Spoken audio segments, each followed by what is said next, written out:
بسم اللہ الرحمن الرحیم۔ کامو انفو یوٹیوب چینل کے ناظرین اکرام السلام علیکم۔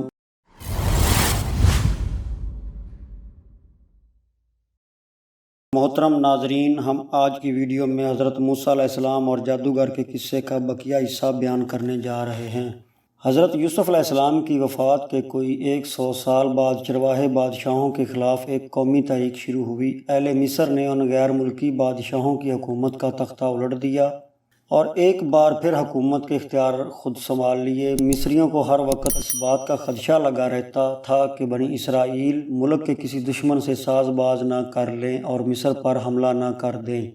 چنانچہ انہوں نے اسرائیلیوں کو ہر طرح سے دبانا اور ذلیل کرنا شروع کر دیا اور ان کا زور توڑنے اور انہیں ذلیل کرنے کی مہم شروع کر دی۔ انہیں ان کے مکانات اور زرخیز زمینوں سے بے دخل کیا گیا، حکومت کے بڑے بڑے عہدوں سے نکال دیا گیا، ان پر باعزت روزگار کے دروازے بند کر دیے گئے، ان سے بےگار لی جاتی اور اگر اجرت دی بھی جاتی تو نہایت قلیل۔ وہ عمارتوں کے لیے گارا اور اینٹیں بناتے اور ڈھوتے، کھیتوں پر محنت مزدوری کرتے، ان پر بےگار لینے والے نگراں مقرر تھے جو ان سے سخت محنت اور مشقت کراتے اور ذرا سی کوتاہی پر انہیں دردناک سزائیں دیتے۔ غرض ان کے ساتھ غلاموں کا سا سلوک کیا جاتا، ان پر بے پناہ ظلم توڑے جاتے تھے اور ان کے لیے جینا دوبر کر دیا گیا اور انہیں مصر ہی میں غلامی اور ذلت کی زندگی بسر کرنے دیتے۔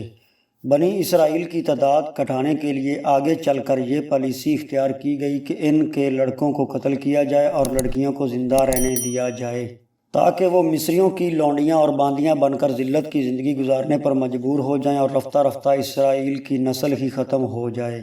فرعون کے دربار میں ایک نجومی نے بتایا تھا کہ اسرائیل میں ایک لڑکا پیدا ہوگا جو اس کی حکومت کا تختہ الٹ دے گا۔ اس خطرے سے بچنے کے لیے اس نے ایک فرمان جاری کر دیا کہ بنی اسرائیل کے ہاں جو لڑکا پیدا ہو اسے فوراً قتل کر دیا جائے۔ وجہ کچھ بھی ہو، یہ ظالمانہ فرمان جاری ہو گیا اور اس پر سختی سے عمل ہونے لگا۔ فرعون نے جاسوس عورتیں چھوڑ رکھی تھیں جو اسرائیلی آبادیوں میں گھوم پھر کر نئے پیدا ہونے والے لڑکوں کا کھوج نکالتیں اور حکومت کو اطلاع دے کر انہیں قتل کرا دیتیں۔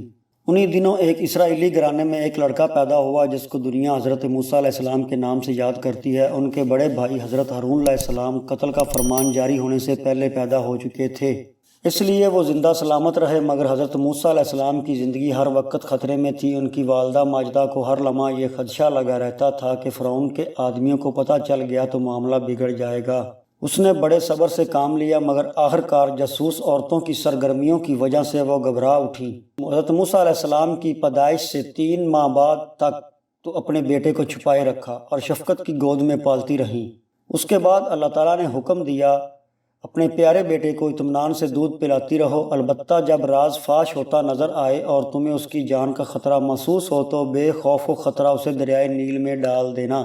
دریا کی لہریں اسے ایک خاص جگہ تک لے جا کر کنارے پر ڈال دیں گی، پھر اسے وہ اٹھا لے گا جو میرا بھی دشمن ہے اور اس بچے کا بھی دشمن ہے، مگر اس کا بال تک بیکا نہ ہوگا بلکہ ہم اسے لوٹا کر تمہارے ہی پاس پہنچا دیں گے اور پھر اسے پیغمبری بھی عطا کریں گے۔ پیارے دوستو، اب ان کی والدہ نے اللہ کے حکم کے مطابق اسے دریائے نیل کی موجوں کے سپرد کرنے کا فیصلہ کر لیا۔ انہوں نے سرکنڈوں کا ایک ٹوکرا بنایا اور اسے مٹی اور رال سے اچھی طرح لیپ دیا تاکہ پانی اس کے اندر داخل نہ ہو سکے۔ اپنے لختے جگر کو اس کے اندر لٹایا اور پھر خدا کا نام لے کر وہ ٹوکرا دریائے نیل میں ڈال دیا اور اپنے پیارے بچے کو خدا کے حوالے کر دیا۔ حضرت موسیٰ علیہ السلام کی والدہ نے ٹوکرا دریا میں ڈال دیا مگر ممتا کی وجہ سے اس کا دل جا رہا تھا، شاید گھبراہٹ میں وہ سارا راز کھول ڈالتی، مگر اللہ تعالیٰ نے ان کی پھر ڈھارس بندھائی۔ چنانچہ اللہ تعالیٰ کی سے اشارہ پا کر اس نے اپنی بیٹی سے کہا، دریائے نیل کے کنارے کنارے ٹوکرے کے پیچھے پیچھے جاؤ اور اس پر اس طرح نظر رکھو کہ کسی کو پتہ نہ چلے کہ اس ٹوکرے میں جو بچہ ہے تم اس کی نگرانی کر رہی ہو۔ تو ناظرین اکرام، حضرت موسیٰ علیہ السلام کی بہن اس وقت کوئی 11 برس کی ہوگی، مگر یہ بچی بڑی سمجھدار اور ذہین تھی۔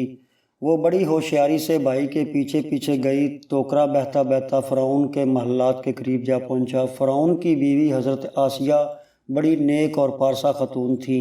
اس نے دیکھا کہ دریا میں کوئی چیز بہتی چلی آ رہی ہے۔ اس نے سپاہیوں کو حکم دیا کہ دریا سے اس ٹوکرے کو نکال کر لاؤ۔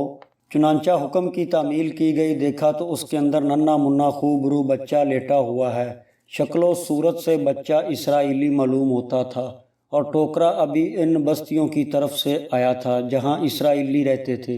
چنانچہ فرعون کے درباری جو خوشامدی ذہن کے تھے فرعون کو بتایا کہ حضور یہ اسرائیلی بچہ ہے جسے اس کے باپ نے قتل کے خوف سے دریا میں ڈال دیا ہے، اسے فوراً قتل کر دینا چاہیے، ایسا نہ ہو کہ بڑے ہو کر یہ بچہ ہماری جان کا دشمن بن جائے۔ حضرت موسیٰ علیہ السلام کو اللہ تعالیٰ نے ایسی پیاری اور موہنی صورت عطا کی تھی کہ دشمن بھی دیکھے تو بے اختیار پیار کرنے لگیں۔ حضرت آسیہ نے فرعون سے کہا کہ اس بچے کو قتل نہ کریں بلکہ ہم اس کو گود لے لیتے ہیں، ہمارے محل میں پرورش پائے گا، اسے خبر تک نہ ہوگی کہ میں اسرائیلی ہوں، بلکہ اپنے آپ کو ہمارے خاندان کا فرد سمجھے گا اور اسرائیلیوں کی بجائے ہمارے کام آئے گا۔ فرعون نے اپنی ملکہ کی بات مان لی اور اسے پالنے کا فیصلہ کر لیا۔ پیارے دوستو، اسی طرح اللہ تعالیٰ نے اپنی خاص رحمت سے حضرت موسیٰ علیہ السلام کو قتل ہونے سے بچا لیا اور اپنے اس وعدے کو پورا کیا جو اس نے حضرت موسیٰ علیہ السلام کی والدہ سے کیا تھا۔ خدا کی قدرت دیکھیے، وہ شخص جو خدا کا دشمن تھا اس نے حضرت موسیٰ علیہ السلام کی پرورش اپنے ذمے لے لی۔ فرعون نے خدائی کا دعویٰ کر رکھا تھا اور اپنی خدائی اور حکومت کو بچانے کے لیے اس نے بنی اسرائیل کے لڑکوں کو قتل کر دینے کی مہم شروع کی تھی، مگر اس کی بے خبری کا یہ حال تھا کہ اپنے محل میں اور اپنی گود میں اس بچے کی پرورش کے لیے رضامند ہو گیا جو بڑا ہو کر فرعون کی حکومت کا خاتمہ کرنے والا تھا۔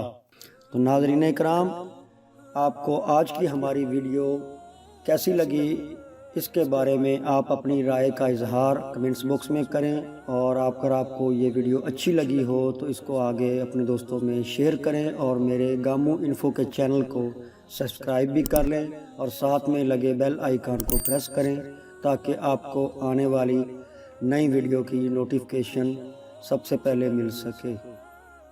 اللہ حافظ۔